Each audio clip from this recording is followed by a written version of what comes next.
今天要来跟各位分享一下这3支机器钻水泥的效率。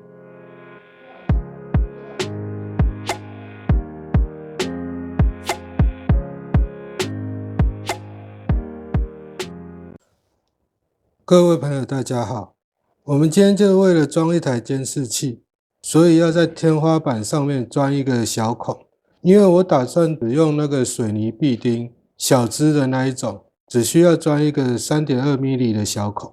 这边有3支工具，一支是 DHP182， 这个是免出力的电钻，之前有影片也有介绍过。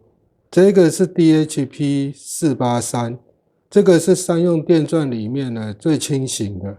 这个的话是 DTD171， 因为有很多朋友他都会觉得说，他拿这种电钻，3用电钻或者这个就可以钻一些水泥孔，那为什么需要买到这个这么大支的？今天刚好就碰到一个例子，虽然我们今天钻的只是一个 3.2 mm 的小孔，但是我拿这一支 DHP483， 大概只能钻这个一个手指头的这个深度而已，就钻不下去了。我们先来看一下钻的状况。现在先用这个小支的 DHP483， 那我们使用这个推钻的模式。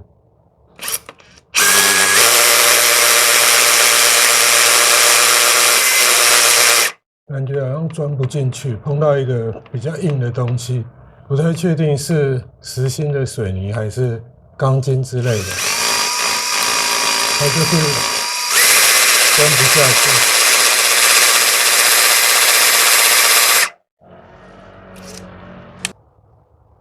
现在来使用一下这一台 DHP182， 这个是免出力的锤钻，现在使用模式是锤子加旋转。那我们来试一下，钻刚刚同一个孔，刚刚钻不下去那个洞。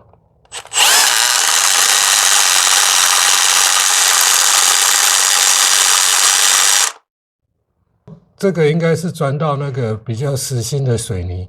我们可以看一下钻的深度，我现在插到底了，那我手指头顶在这边，看一下我们钻的有多深。这样子的话差不多就够螺丝用了。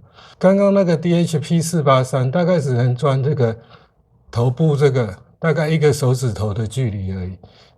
因为我这边是拿手机拍摄，又要一边使用工具，然后一边拿手机拍，要确认手机有没有对准，所以操作实在是不是很方便，所以只拍了短短的影片。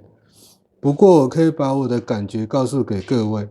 如果我拿 DHP483， 因为今天钻的是这个天花板，天花板经常会碰到比较实心的水泥，跟我们一般钻墙壁不太一样，因为墙壁里面大部分都是空心砖或者那种红砖，那只有外面一层薄薄的水泥，所以相对来说薄薄的水泥跟红砖、空心砖它都是比较好钻的。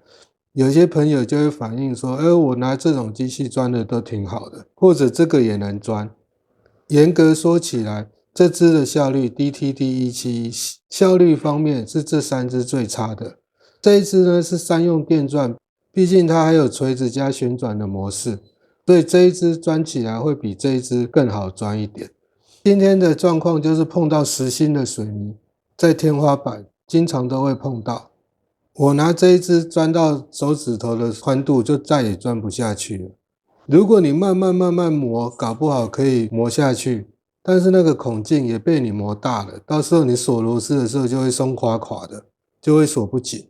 所以这一支基本上没办法完成我今天的工作。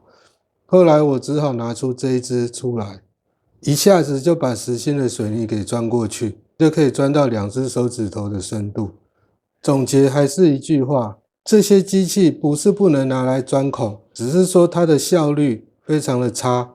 如果你有体力，一直举着对着天花板慢慢的磨，或许可以达到你想要的结果，但是你就必须要忍受你的工作效率低下，然后手举的酸的要死。今天简单的分享就跟各位分享到这边。如果喜欢我的影片，记得帮我按个赞，然后分享我的影片。我们下次见，拜拜。